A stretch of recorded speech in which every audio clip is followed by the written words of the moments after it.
Choisis la vie, découvrir ses vrais désirs, ses vrais besoins.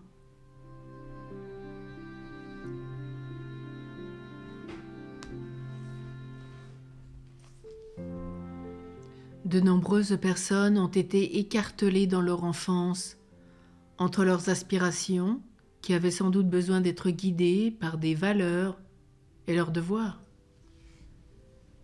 Tes parents ont fait ce qu'ils pouvaient pour t'élever correctement, et tu peux les remercier.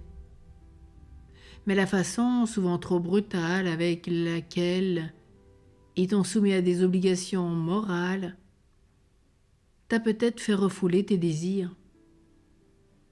Dans la parole du bon grain et de l'ivraie, Jésus demande de ne pas déraciner trop tôt la mauvaise herbe, sous peine de couper en même temps le bon grain, mais d'attendre la moisson pour faire le tri. Aujourd'hui, acceptes-tu de reprendre ton éducation quel que soit ton âge ? Accueilles-tu Dieu comme ton vrai Père ? Marie comme ta vraie mère ? Dieu est-il vraiment un tuteur pour toi ? Est-ce qu'il est et devrait être depuis toute éternité ? Et il l'est en plénitude. Mais comment le vis-tu ? Il va d'abord faire renaître délicatement tes aspirations, tes besoins pour t'aider à les orienter de façon nouvelle.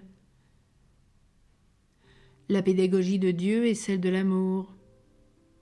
Trop de personnes sont dans la dépression, le découragement, veulent même se suicider parce qu'ils n'ont plus envie de rien. Dans la gestation qui précède ta renaissance, tu vas retrouver une dynamique de vie. Tu n'auras plus peur de la mort parce que tu seras dans la vie, celle que tu auras librement choisie. Tu vas retrouver les souhaits de ton enfant intérieur. Tu n'aspireras pas uniquement aux grandes choses. Jésus a connu d'immenses joies dans l'amour surabondant qui le traversait, dans le fait de distribuer le bien autour de lui, d'éclairer, de guérir.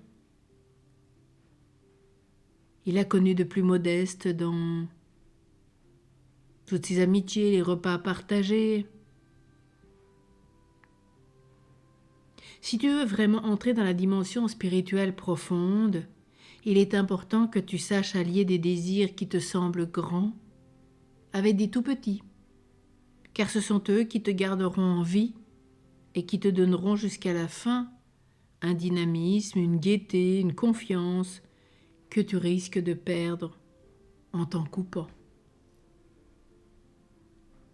Alors aujourd'hui, fais part à Jésus de tes vrais désirs, de tes vrais besoins.